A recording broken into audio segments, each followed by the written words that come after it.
दोस्तों आज की कहानी पापा की बेटी। दोस्तों कहानी शुरू करने से पहले अगर आपने हमारे चैनल को अभी तक सब्सक्राइब ना किया तो जल्दी से चैनल को सब्सक्राइब करो ताकि हर वीडियो पहुंच सके आपके पास। एक बार की मनु की घर जाने के लिए बस के बजाय ऑटो कर ले। नीले रंग के पर्स में उसकी खुशियाँ की चाबी बना ऑफर लेटर पे पेंट में गुदगुदी सा कर रहा था। पर्स टटोल 200 रुपये थे। ऑटो करेगी तो 100 का पत्ता वही निकल जाएगा। नहीं अच्छा, अच्छा है कि जाते समय हीरा हलाई से पाव पर आलू बालू शाही ले लेगी। मम्मी को कितनी पसंद है। दादी भी नाना करते एक पीस तो खा ही लेगी। मैदा तो 10 मिनट इंतजार करने के बाद बस मिल गई। रास्ता और दिनों की अपेक्षा लंबा लगा। हर स्टॉप पर बस रुकती तो दिल की धड़कन बढ़ जाती। माँ को कैसा लगेगा जब वह बताएगी कि उसे नौकरी मिल गई है, वो भी बेंगलोर में। माँ को पता तो था कि इन दिनों कॉलेज में कैंप्स इंटरव्यू चल रहे थे। माँ उससे कई दिनों में से पूछ रही कि मेधा तुझसे आगे पढ़ना तो नहीं। मेरे स्कूल में सब कह रहे कि इंजीनियर के बाद अगर तू एमबीए कर लेगी तो तेरे लिए अच्छा होगा। मेघा मुस्कुरा कर बोली, माँ 2-3 साल बाद मैं करूँगी एमबीए, अभी तो मुझे नौकरी करनी है, पैसा कमाना है, तुम्हारे लिए ढेर सारी चीज़ें लानी है। माँ के चेहरे पर इस बात से खुशी आनी ही थी, पर मेघा को पता था कि वो कुछ बातों को ले घबराती है। वैसे उनकी ज़िंदगी में सब कुछ आसान तो था नहीं। स्टॉप पर उतरकर मेघा हीरा हलवाई की दुकान पर पहुंची। सामने पड़ोस में रहने वाले कुलवंत अंकल नजर आ गए। बिटिया अपने बाबूजी के लिए मिठाई लेने आई हो। मेघा चौंक गई। अंकल निकल लिए। मिठाई लेने का उत्साह कम सा हो गया। बाबूजी पापा घर आ गए। क्यों? वो बिना मिठाई के लिए झटपट घर चली आई। उनके घर के सामने छोटी मोटी भीड़ लगी थी। मेघा की आंखों माँ को ढूंढ रही थी, पर सामने नजर आए शांत सासा पापा के बचपन से दोस्त मेघा ने आगे बढ़कर उनके पाँव छुए। वे गदगद होकर बोले, कुड़िए तेरा बाबा लौट आया है, खुशियाँ मना, देख मेरा यार घर आ गया। पूरे 2 साल बाद किसी तरह भीड़ से रास्ता बनाकर मेघा पीछे के रास्ते रसोई में घुसी। माँ चाय बना रही थी। सिर पर हल्का सा आंचल चेहरा पसीने से तरबतर। मेघा को देखकर माँ की आंखों में हल्की चमक आई। मेघा को कुछ भी अच्छा नहीं लग रहा था। उसने कुछ रुकई से पूछा, माँ बाबा घर क्यों आ गए? सब ठीक चल रहा है? उनके बिना भी अब क्यों आए? कितने दिन रहेंगे? माँ ने कुछ जवाब नहीं दिया। ढेर सारे कप में चाय छान कर उन्होंने ट्रे में रखा और मेघा से कहा, चाह बार कर दिया। तेरे बाबूजी कब से चाय के लिए कह रहे हैं। मेघा के होठ पर व्यंग से टेढ़े हो गए। ये साधु सन्यासी कब से चाय पीने लगे? माँ को कुछ जवाब दिए बिना वह ट्रे उठाकर बाहर ले आई। कमरे के बीचों बीच मेज पर उसने ट्रे रख दी। दादी और छोटा भाई मनु वही बैठे थे। दादी ने उसे अपने पास खींचकर कहा, पसाना इसे महादेव बेटा। मेघा बिटिया इस लाल साल पूरी इंजीनियर बन गई है, एक नंबर की होशियार है, बाहर का सारा काम यही करती है। मेघा ने ना चाहते हुए भी पापा की तरफ निगाह डाली। पहले से और बूढ़े लग रहे थे। बड़ी सफेद दाढ़ी, आंखों के नीचे काले गड्ढे, बिस्के गाल। मेघा के सिर पर हाथ रखकर बाबा बोले, ये तो मेरी सबसे होनहार बिटिया है। मेघा बिना कुछ कहे पीछे सरक गई। होनहार बिटिया, पापा की लड्डू गुड़िया, गुड़िया ये तो बुलाते थे उसे पापा। पर वे ये वो वाले पापा नहीं जो उसका हाथ पकड़कर उसे संगीत सिखाने ले जाते थे, रात भर जागकर गणित सिखाते थे, उसके बीमार पड़ने पर 10 मिनट में डॉक्टर को घर ले आते थे और रात भर उसके सिरहाने बीट कर जागा करते थे। शायद 7वीं में पढ़ती थी छोटू, दूसरी में पापा एक कारखाने में काम करते। बीमार रहने लगे, हमेशा खांसते रहते थे। नौकरी छूट गई। माँ स्कूल में पढ़ाती थी। पापा ने बहुत इलाज करवाया।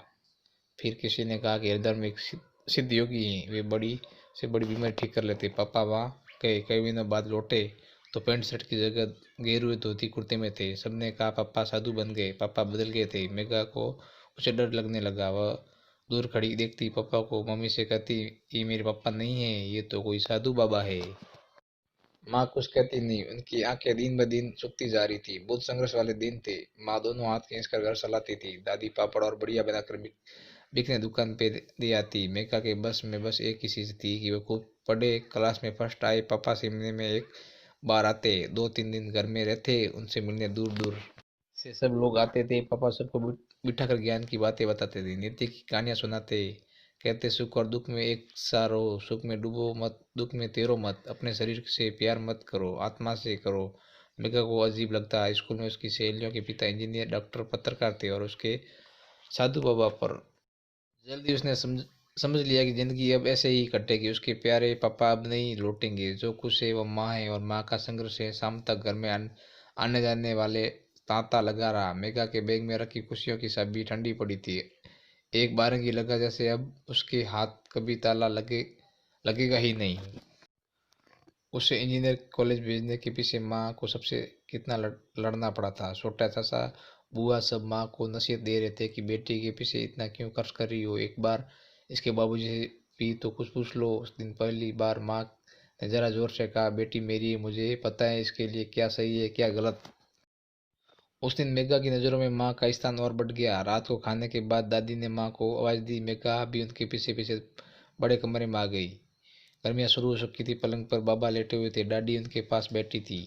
माँ को देखते ही दादी बोली, धीरा मेरा बेटा घर वापस आ गया है, अब यही रहेगा, देख कितना बीमार पड़ गया है। मैं तो कह रही हूँ इससे कि अब कहीं ना जाए, तुम भी कहो इससे यहीं रहे। माँ का चेहरा गंभीर हो गया। मेघा ने चेहरा आगे निकाल कर कहा, दादी उस वक्त कहाँ थे पापा, जब हम छोटे थे और हमें उनकी जरूरत थी। दादी ने झिड़क दिया, मेघा ऐसा नहीं कहते, तेरे बाबूजी इतनी बड़ी हो गई है तू। की आंखें डबडबाई। बच्ची बच्ची तो अब तब थी दादी, अब तो बड़ी हो गई हूँ, सब देख लिया, अब ना खुद सहूंगी ना माँ को सहने दूंगी। वैसे मैं भी, मुझे बेंगलुरु में नौकरी मिल गई है, मैं माँ और मन्नू को लेके जा रही हूँ। आप दोनों को जो करना है वो कीजिए, सबको हल्का बक्का छोड़ मेघा अपने कमरे में चली गई। दिल तो भरा ही था, वो फूट फूट कर रोने लगी। माँ पीछे आ गई, तुमने बताया नहीं मेघा, नौकरी मिल गई। रोते रोते मेघा माँ के गले लग गई। मैं आपको बताने वाली थी पर घर में से ये सब देखकर हिम्मत नहीं हुई। आप मेरे साथ बेंगलोर चलेगी ना? माँ ने उसका चेहरा अपनी तरफ करके कहा, सब ठीक हो जाएगा बेटू। मेघा बिपर गई। इसका मतलब आप नहीं चलेगी? मुझे पता था आप ओल्ड फैशन्ड है।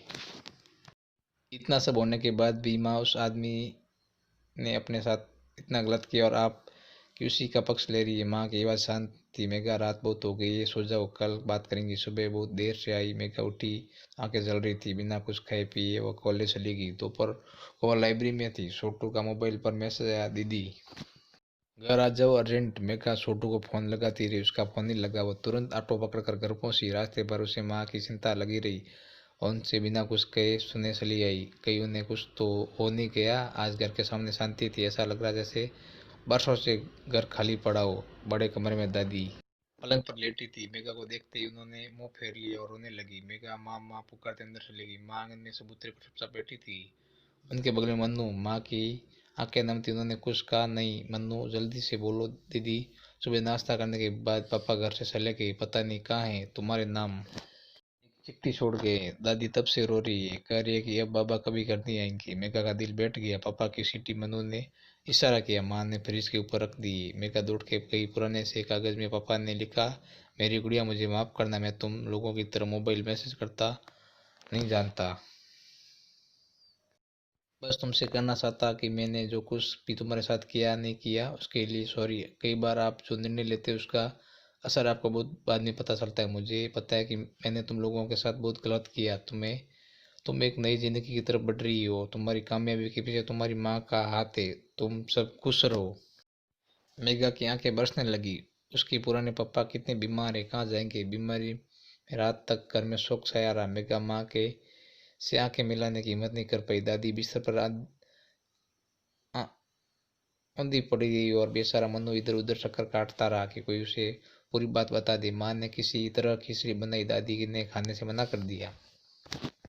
मेघा के सामने प्लेट रखते हुए माँ बोली, मेघा मैंने तो जिंदगी में तुझसे ज्यादा दुख देखे हैं। मुझे पता है कि परिस्थितियों का सामना कैसे करना है। कुछ दिन रुक जाती बेटा, सब कुछ ठीक करने से जल्दी।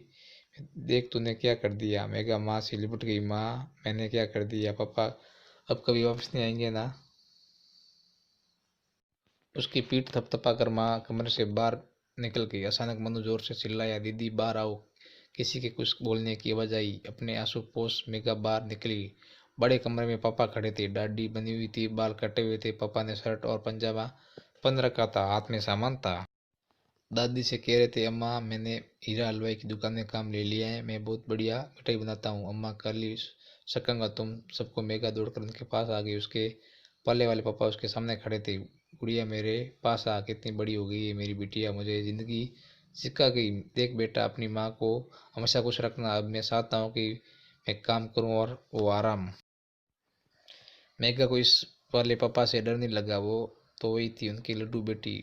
उसे पापा के गले लगते हुए देख माँ की आंखें नम थी और सालों बाद उनके होठों पर सुकून की मुस्कान थिरक रही थी। दोस्तों, कहानी पसंद आती हो तो लाइक करें, शेयर करें और चैनल को सब्सक्राइब जरूर करें।